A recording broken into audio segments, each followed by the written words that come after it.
Hello, my name is Max. I'm an indie game dev and the creator of Nightshift Galaxy, a mecha arcade game. Last year, I left my job to pursue it full time, and today I want to share the story of this roller coaster I've been on. Pardon my janky recording setup, I'm a programmer, not a video producer. So it began at a wedding where I ran into an old college friend, Andy G, who's now a tech entrepreneur. We got to talking, and between my skill set and the interest I generated from my game and his business experience, we realized we had all the pieces to found a new game studio and get real funding for a real team. Over the next 9 months, we worked tirelessly only to be confronted, spoiler alert, by the present downturn in the games industry. I've written an extended post-mortem about it on my blog, but I wanted to summarize the main points on the channel here too. I'll put a link in the description to the full article. Going into this process, it was hard to get answers to dollar and cents questions like how much does it cost to start a company or pitch a game? How much money is reasonable to ask for? Stuff like that. So as a service to other indies and the spirit of radical transparency, I'm just going to explain the process and publish all our receipts. So strap in. Publishers. In a nutshell, publishers advance money to studios to develop a game and then help with console relationships and marketing. Submitting to publishers is super easy. Everyone has forms on their websites and anyone can apply. You just need two things, a demo and a deck. The demo is a self-contained working prototype of the game. It occupies a lot of your time and attention to develop, but doesn't actually land the deal. The purpose is to prove your capability and get through the triage process. It's usually played by client scouts rather than decision makers. I transitioned from prototyping to creating a standalone demo back in August, and it took 3 months to finish. In terms of playtime, a casual playthrough of our build takes about 10 to 15 minutes.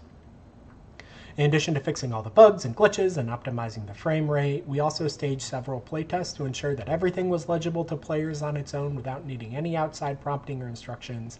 Since you can't babysit the build after you send it out, it just has to work.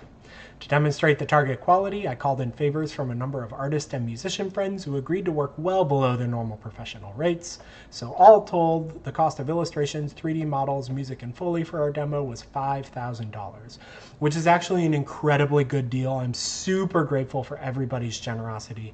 If you're impressed with the quality, I've included links to everyone's portfolios in the write-up.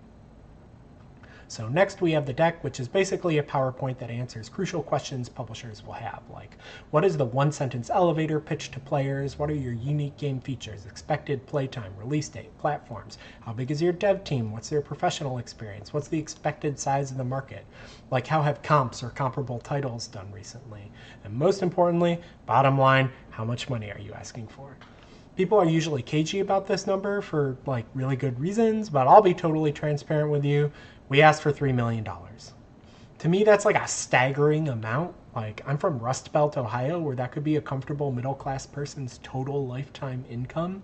I couldn't even conceptualize it, but I was taught the following rule of thumb.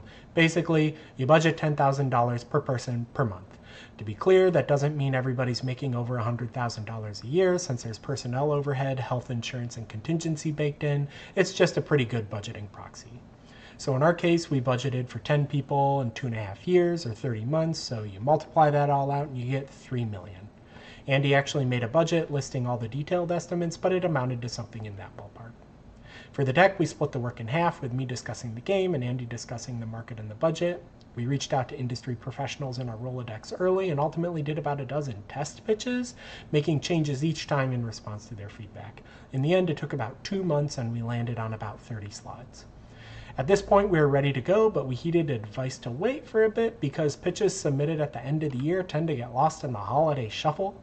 Additionally, there's 2 game industry conferences early in the year, GDC and DICE, which are good opportunities to schedule face-to-face meetings. So we spent that time doing guerrilla marketing on social media and submitting our demo to showcases. We were actually accepted into both the Media Indie Exchange and the Day of the Devs in San Francisco, which is actually a really big deal, and we were crazy honored to be accepted even so early in production.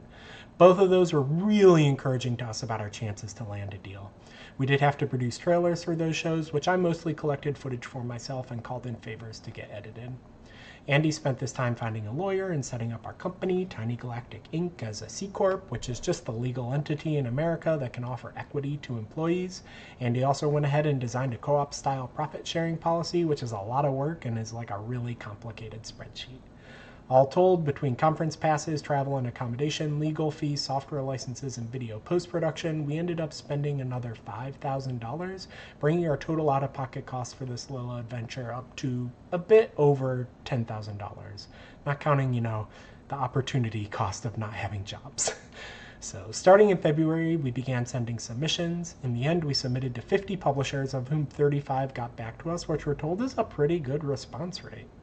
Additionally, we had about 24 face-to-face meetings at conferences. We got some early warnings that budgets were tight during DICE, so before GDC, we had a little emergency meeting and eliminated online multiplayer from our pitch and halved the playtime, which we reckoned could get the budget asked down to a little below $2 million, but we had a hard time going any lower than that without fundamentally changing the game we'd already built a demo for. Despite encouraging initial meetings, our follow-ups were disappointing. Everybody uniformly liked the demo, so much so that we often got detailed, loving feedback from lengthy playthroughs and lots of excited personal notes. Unfortunately, nobody was writing checks for more than $500,000, or many were even more conservative than that. Even publishers that used to regularly approve like $5 million budgets. The reality is that Steam is super saturated right now. There were almost 15,000 games released in 2023 alone, so there are just no comparable titles right now doing numbers that can help publishers feel justified investing in the mid-range indie game level. It's just really small games and really huge games.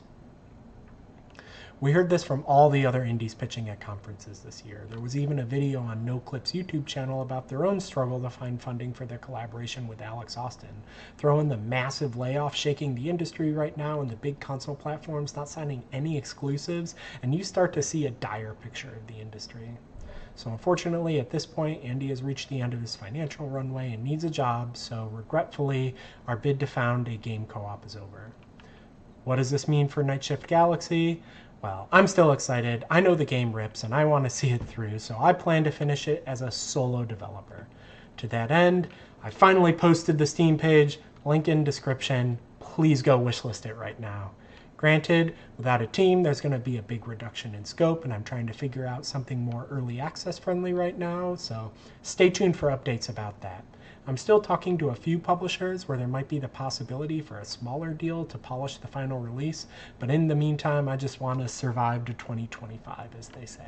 So, thanks for listening to my story. I hope it was helpful to other indies out there trying to be creative, like despite capitalism. Don't hesitate to reach out. After all, we all need to take care of each other. Peace.